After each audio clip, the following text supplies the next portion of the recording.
Assalamualaikum warahmatullahi wabarakatuh.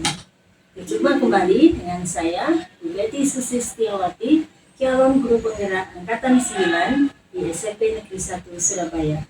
Di sini saya tidak sendiri, saya ditemani oleh Ibu Anis. Beliau adalah guru PKN di SMP Negeri 1 Surabaya. Selamat siang Ibu Anis. Selamat siang Bu Betty. Gimana kabarnya hari ini? Alhamdulillah baik Bu. Alhamdulillah baik ya.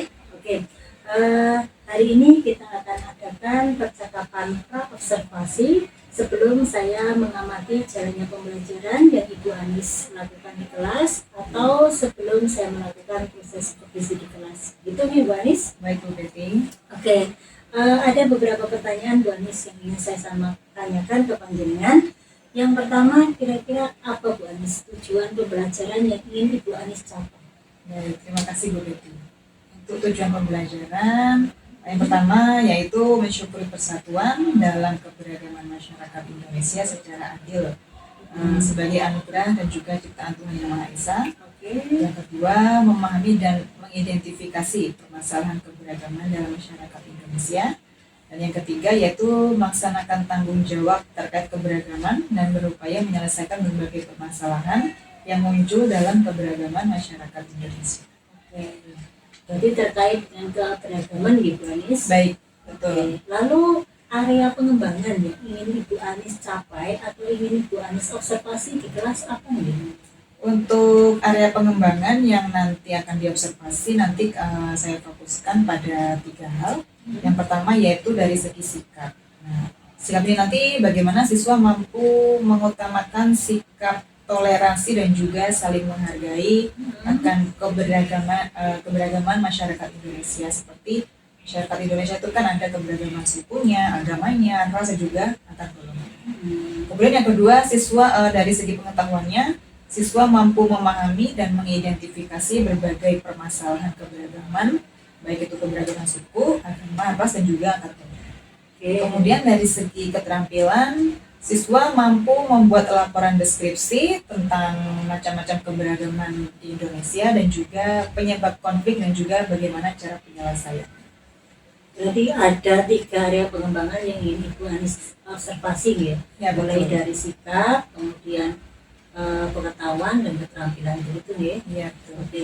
Lalu area pengembangan mana Bu Anis yang ingin spesifik Ibu observasi di kelas itu? Untuk area pengembangan yang lebih spesifik akan saya observasi nanti yaitu pada segi keterampilan. Nah, di mana siswa mampu membuat laporan deskripsi tentang macam-macam keberagaman, kemudian penyebab konfliknya, kemudian bagaimana cara penyelesaian. Dengan cara apa? Dengan cara yaitu melalui diskusi kelompok, nanti akan saya buat bermacam-macam kelompok kecil. Kemudian dari kelompok kecil itu nanti siswa mampu menerapkan pembelajaran berdiferensiasi dan juga KSI. Oke. Lalu rancangan pembelajaran yang ingin Ibu Anis terapkan di kelas apa ini? Untuk rancangan pembelajaran nanti untuk model pembelajaran saya akan menggunakan model discovery learning dan juga problem based learning. Untuk metodenya nanti akan saya akan menggunakan metode ceramah, kemudian diskusi tanya jawab, kemudian dan juga penugasan. Untuk media pembelajarannya Bu Anis? Untuk media pembelajaran nanti rencana saya akan menggunakan video tentang keberagaman di Indonesia, kemudian dan juga PPT, PowerPoint. Oke. Jadi nanti Ibu Anis akan menggunakan media video pembelajaran yang relevan terkait keberagaman sama PPT ya. Betul. Oke. Kira-kira ini Bu Anis, Ibu Anis ini akan melakukan supervisi di kelas itu mungkin hari apa, jam berapa, terus kelas berapa? Untuk observasi nanti untuk kelas yang digunakan yaitu kelas 9I, yaitu tanggal 18 Januari 2024 pada pukul jam pertama sampai jam kedua yaitu pukul 7 sampai 8.20. Oke. Jadi nanti saya hari Kamis ya Bu Anis tadi ya. Kamis tanggal 18 saya akan datang ke kelasnya Ibu. Kemudian saya akan melakukan proses supervisi. Di situ juga saya nanti akan mencatat hal-hal penting apa yang terjadi pada saat Bu Anis melakukan pembelajaran di kelas. Gitu ya. Nanti setelah percakapan pra-observasi ini, Bu Anis, kita nanti akan adakan percakapan yang terakhir, yaitu percakapan pasca observasi. Oke, terus sebelum kita akhiri, Bu Anis, kira-kira apa yang Bu Anis dapat dari percakapan kita hari ini? Untuk percakapan hari ini, sesuatu yang saya dapat, saya akan lebih menyiapkan perangkat pembelajaran yang akan diobservasi nanti, kemudian menyiapkan materi dan juga menyiapkan media pembelajaran. Oke, terima kasih Bu Anis sudah memberikan waktu untuk berbincang-bincang. Insya Allah nanti kita akan ketemu kembali di kegiatan observasi di kelas 9 itu ya. Demikian percakapan pra-observasi hari ini. Terima kasih banyak. Assalamualaikum warahmatullahi wabarakatuh.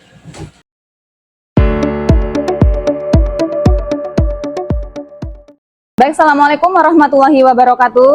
Waalaikumsalam warahmatullahi wabarakatuh. Baik, terima kasih anak-anak. Hari ini kita hari Kamis ya, akan melakukan pembelajaran bab pertama tentang keberagaman yang ada di Indonesia. Untuk memulai pembelajaran hari ini, alangkah lebih baiknya kita berdoa supaya pembelajaran hari ini berjalan dengan lancar. Berdoa dipersilahkan.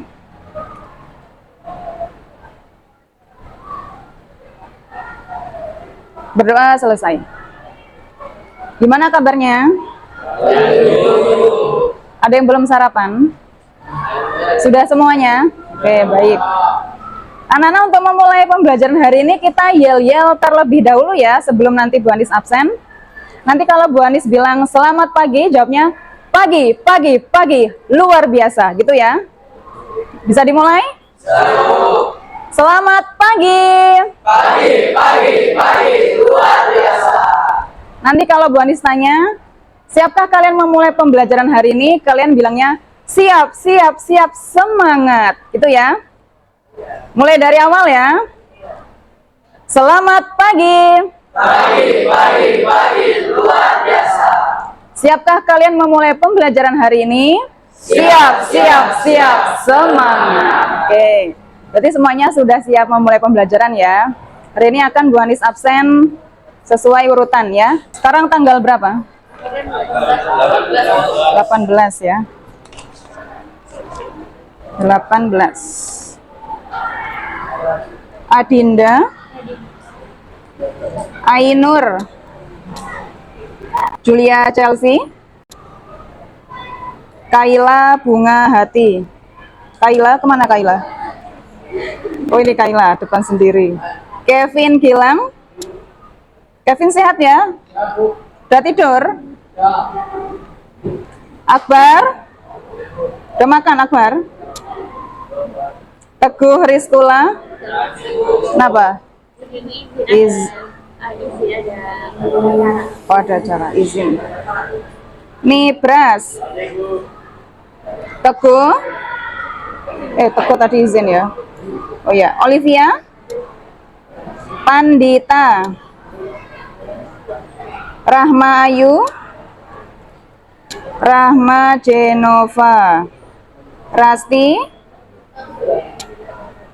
Raihan Altaf. Trister. Reza Ardian. Rocky Devino. Selvia. Tania. Tristan. Triwidayanti. Perseli Lexi. Yuveila. Alita. Baik, terima kasih. Hari ini pembelajaran baru bab 4 ya. Sudah dipelajari bukunya? Sudah. Insya Allah sudah. Berarti semuanya udah siap. Kalau di bab 4 tentang keberagaman, itu sama dengan, hampir sama ya, dengan kelas 7 dulu yang di bab 4, yaitu tentang keberagaman SARA di Indonesia. Kalau di Indonesia keberagaman SARA. SARA itu kepanjangan dari suku, agama, ras, antar golongan. Kalau perbedaan dilihat dari bahasa daerah, kemudian makanan daerah, itu disebut sebagai ras atau suku. Suku ya, betul. Kalau perbedaannya bisa dilihat dari luar fisik manusia, itu disebut sebagai suku. Kemudian agama, perbedaan keyakinan tiap manusia. Hubungannya manusia dengan sang penciptanya. Suku, agama, ras. Kemudian kalau ras, perbedaannya bisa dilihat dari fisik, ciri-ciri fisik manusia. Contohnya apa? Ciri-ciri fisik. Warna kulit ya, yang nampak warna kulit, bentuk hidungnya, warna lensa mata, rambutnya. Nah, itu ciri-ciri fisik. Kemudian SARA, A-nya yang terakhir adalah antar golongan. Bisa dilihat dari kondisi sosial ekonomi seseorang. Contohnya ada golongan atas, tengah, sama bawah. Kalau di Indonesia bisa digambarkan seperti segitiga apa? Segitiga piramida ya, bukan segitiga bermuda ya. Segitiga piramida. Orang yang berasal dari golongan atas semakin banyak atau sedikit? Sedikit. Nah, ini persatuan dan keberagaman masyarakat Indonesia. Nanti tujuan pembelajarannya apa? Yang pertama, mensyukuri persatuan dalam keberagaman. Kita patut bersyukur dengan adanya keberagaman yang ada di negara kita. Dengan adanya keberagaman, kita bisa belajar banyak hal ya. Mulai dari bahasa daerah. Kita bahasa nasionalnya apa? Bahasa ibunya. Bahasa Indonesia, bahasa daerahnya banyak. Contohnya di sini kalian mayoritas bahasanya bahasa apa? Bahasa Jawa. Ada yang bisa bahasa Madura? Oh, ini Kristen. Siapa ini? Bisa bahasa Madura? Ada yang bisa bahasa Cina? Oh, ini siapa? Tania ya, bisa bahasa Cina. Kita patut bersyukur ya, kalau kita punya teman yang berbeda, meskipun itu berbeda sara, agama, antar golongan, kita bisa belajar. Kemudian yang kedua, tujuannya yaitu memahami dan mengidentifikasi permasalahan keberagaman. Nanti ini yang akan kita bahas di pembelajaran hari ini. Kita nanti akan diskusi mengenai berbagai permasalahan dari keberagaman negara kita. Kemudian yang ketiga, tujuannya kalian bisa melaksanakan tanggung jawab. Karena yang bisa menjawab, angkat tangan ya. Dengan adanya keberagaman, apa yang harus kita lakukan? Angkat tangan coba. Ayo Rocky.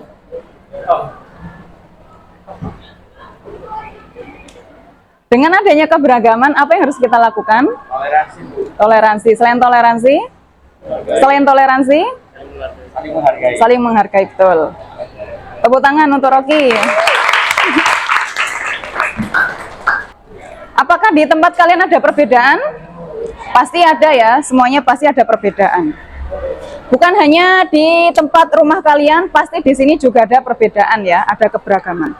Contohnya ada yang di sini pasti ada keberagaman. Contohnya keberagaman agama. Ada yang dari agama Islam, ada yang dari agama Kristen, ada yang dari agama Katolik. Ternyata di sini dari segi agamanya ada 3 keberagaman. Contohnya bisa dilihat dari gambar ini. Gambar ini menunjukkan berbagai keberagaman. Kalau yang pojok kiri atas ini bisa dilihat dari keberagaman apanya? Ras. Nah, bisa dilihat dari anak kecil yang digendong Bapak Presiden. Ini berbagai prinsip yang ada di negara keberagaman ya. Yang pertama yaitu Bhinneka Tunggal Ika, berbeda-beda tapi tetap satu jua. Meskipun ada perbedaan, kita harus kembali ke nilai-nilai kesatuan.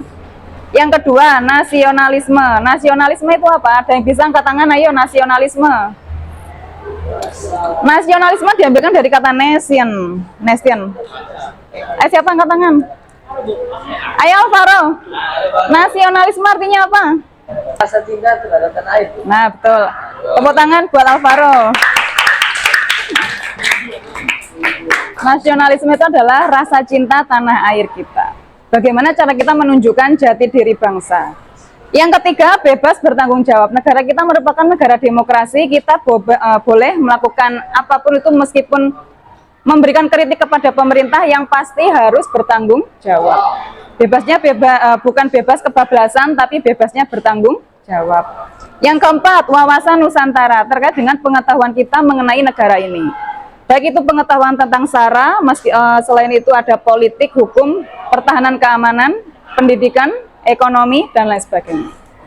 Persatuan pembangunan mewujudkan cita-cita dan juga reformasi. Negara kita sudah merdeka di tahun 45. Kemudian melanjutkan tujuan bangsa Indonesia yang tertera di pembukaan UUD 45 alinea keempat. Salah satunya adalah melindungi segenap bangsa dan seluruh tumpah darah Indonesia. Hari ini kalian akan melakukan kegiatan diskusi, sudah Bu Anis bagi kelompoknya ya. Ada 6 kelompok, per kelompoknya ada 5 sampai 6 siswa. Nah, coba dilihat ini ada pembagian kelompok. Kelompok 1 misalnya membahas tentang konflik OPM. Ayo, Operasi Papua Merdeka. Operasi Papua Merdeka berarti pergerakannya di mana ini? Di Papua. Yang kedua, konflik antar golongan yaitu konflik demo buruh. Yang ketiga, konflik rusuh supporter Kanjuruhan tahun 2022. Ada yang pernah lihat ini ya beritanya ya? Yang keempat, konflik antar agama yaitu kelompok Ahmadiyah ya. Ahmadiyah.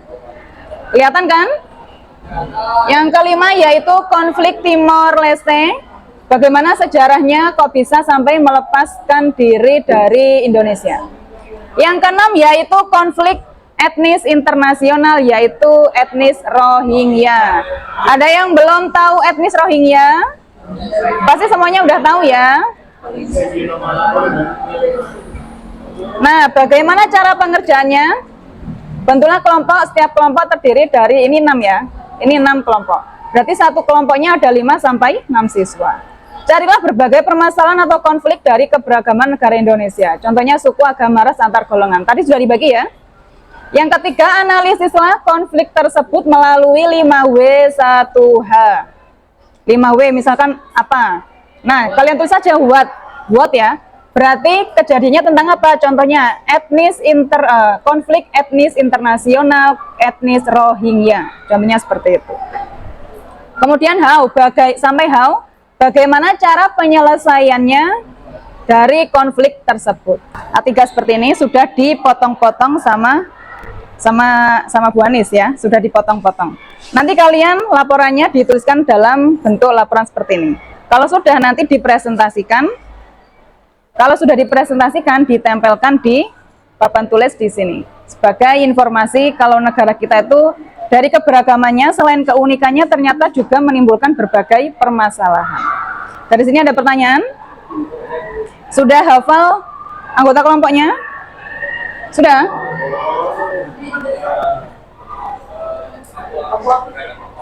Kelompok 1 siapa yang jadi ketuanya?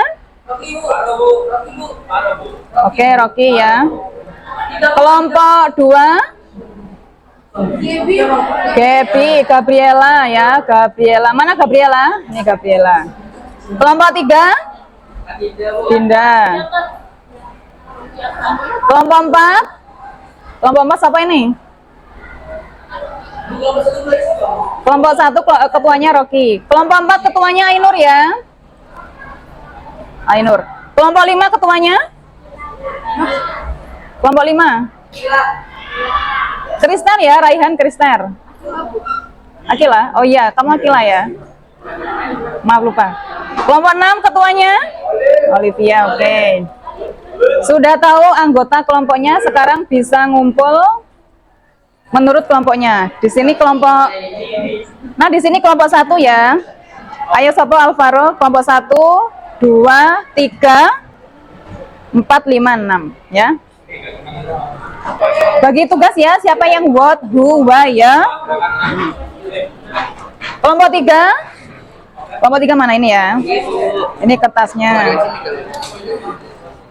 Kelompok 3 ini kan konflik supporter Kanjuruhan. Ini hanya satu link, nanti Boni share di WA ya. Kalian bebas mau cari dari berbagai sumber ya.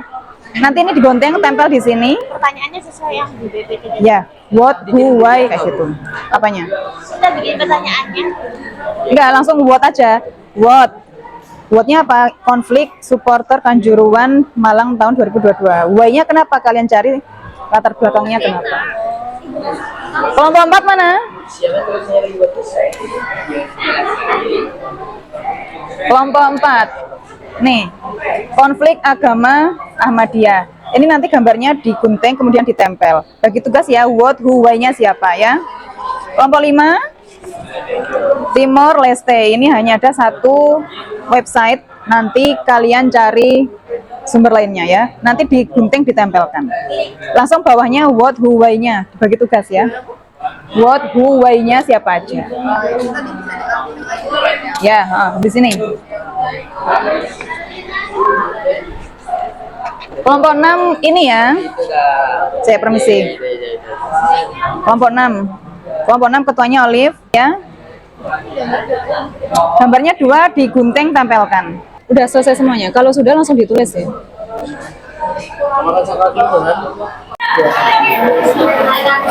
Haunya sudah? Hau. Ayo segerain yang paling panjang soalnya haunya. Iya, nanti presentasi hari ini harus selesai presentasi semua. Enggak semua, 1 atau 2 kelompok lah.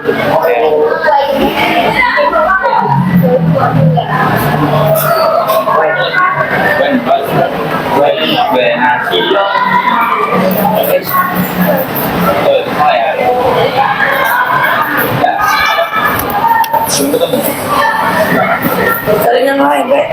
Iya, cari yang lainnya, yang belum. Gimana aku sih jadi? Bella cari apa? Ini di posisi mana ya? Aku parah nggak sih? Ya coba cari timur tuh gimana? Haunya sudah toh? Ya wes. Where, why? Mana, why?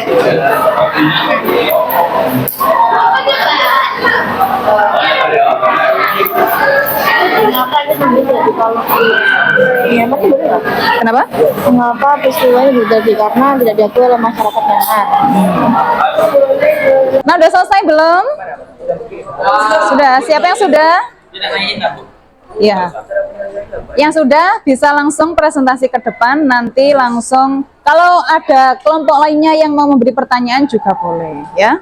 Nanti langsung Bu Anis kasih feedback dari kelompok kalian yang dipresentasikan. Baik, ini ada kelompok 1 yang sudah selesai mau mempresentasikan hasilnya.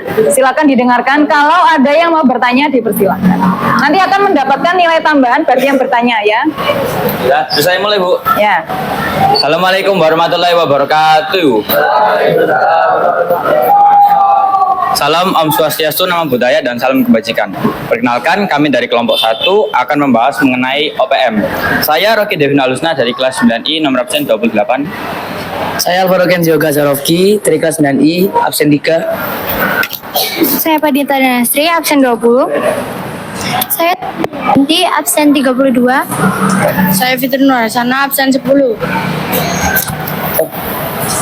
Saya Muhammad Akbar Maulana dari kelas 9I, absen 16. Pertama kita membahas what, yaitu apa itu OPM? OPM adalah organisasi Papua Merdeka. Selanjutnya yaitu why. Mengapa OPM terbentuk? Karena para penduduk Papua Barat merasa dipaksa supaya dapat bergabung dengan Indonesia. Selanjutnya, when, kapan terbentuknya peristiwa? Desember 1963. Selanjutnya ada where, di mana awal mula OPM terbentuk, yaitu di Papua Irian Barat. Setelah itu ada wow, siapa saja yang terlibat? Pendiri Terianus Argoeri Arser Yang terakhir ada how. Jadi bagaimana penyelesaian konflik, yaitu memperbaiki kualitas hidup masyarakat. Lalu pemerintah Joko Widodo melaksanakan program 1 harga BBM. Baik, sekian presentasi dari kami. Sebelum kita tutup, ada yang mau ditanyakan? Ayo Kila, silakan bertanya. Sebentar. Itu apakah organisasi Papua Merdeka itu masih ada sampai sekarang? Izin menjawab ya, organisasi Papua Merdeka masih ada sampai sekarang. Berarti konflik itu belum ada penyelesaiannya? Masih belum. Masih belum. Ada pertanyaan yang mau dari bertanya? kelompok lain mungkin? lagi? Siapa? Jika nggak perlawanan OPM kepada Indonesia itu apa aja untuk pelepasan mereka kepada Indonesia? Kalau nggak bisa jawab, ini aja. Indonesia apa caranya mempertahankan Papua untuk bisa masih berada di Indonesia? Kamu jelasin? Oke.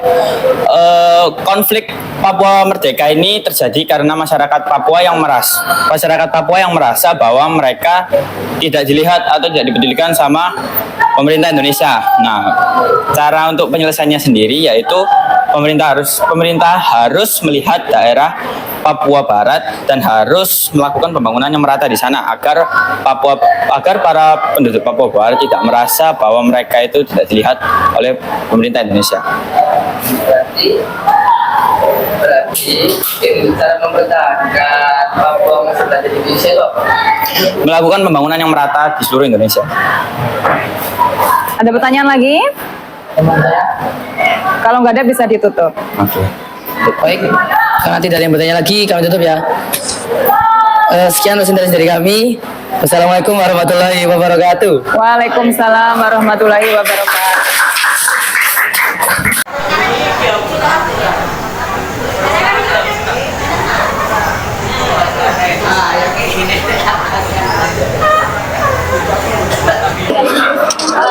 Ini contoh dari konflik yang sudah dibahas oleh dua kelompok. Salah satunya adalah OPM sama etnis Rohingya. Tadi ada pertanyaan yang menarik, apakah OPM ini masih ada di Indonesia? Sebenarnya masih ada pergerakannya, tetapi secara underground.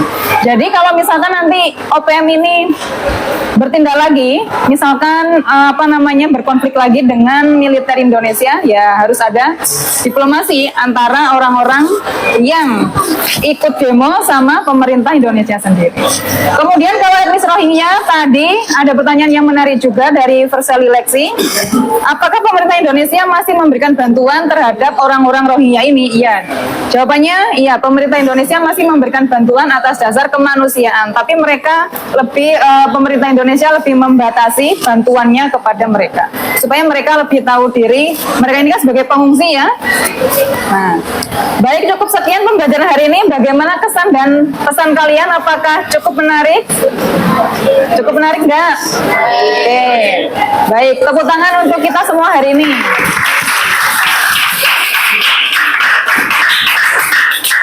Baik, cukup sekian, terima kasih. Wassalamualaikum warahmatullahi wabarakatuh.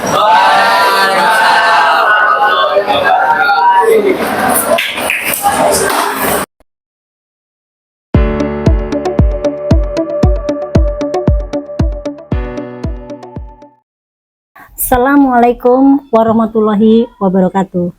Berjumpa kembali di percakapan pasca observasi bersama saya, Bu Betty Susi Setiawati, calon guru penggerak Angkatan 9 di SMP 1 Surabaya.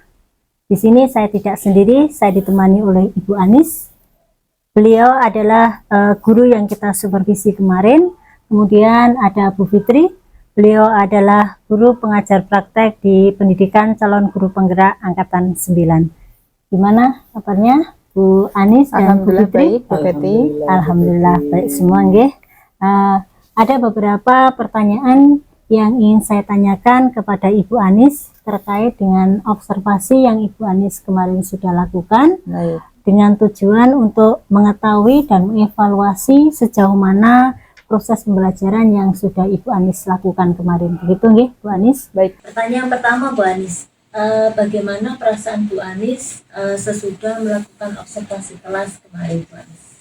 Baik, Bu Betty, terima kasih untuk observasi kemarin. Karena saya kan biasanya pembelajaran tidak menggunakan kamera, ya Bu Betty. Mungkin di awal-awalnya agak tegang, tapi 10 menit kemudian sudah terbiasa dan bisa mengikuti alur. Oke. Menurut Bu Anis ini, area pengembangan yang Ibu Anis kemarin observasi itu apakah sudah tercapai, apa sudah berhasil, begitu Bu Anis? Menurut observasi kemarin itu sebenarnya sudah berjalan dengan baik, cuman masih belum maksimal, beberapa itu masih belum dimunculkan. Oh, belum muncul semua begitu. Gitu. Oke. Nah, ini Bu Anis, menurut Bu Anis nih, kekurangan atau kendala-kendala yang Ibu hadapi kemarin sehingga proses belajar di kelas seperti itu bagaimana? Kendala yang saya alami waktu pembelajaran kemarin, karena itu kemarin itu kan pembelajaran diskusi kelompok ya Bu Betty. Jadi kekurangannya yang saya temui itu beberapa siswa itu masih pasif. Pasif dalam artian mereka masih menggantungkan kerja ketua kelompoknya.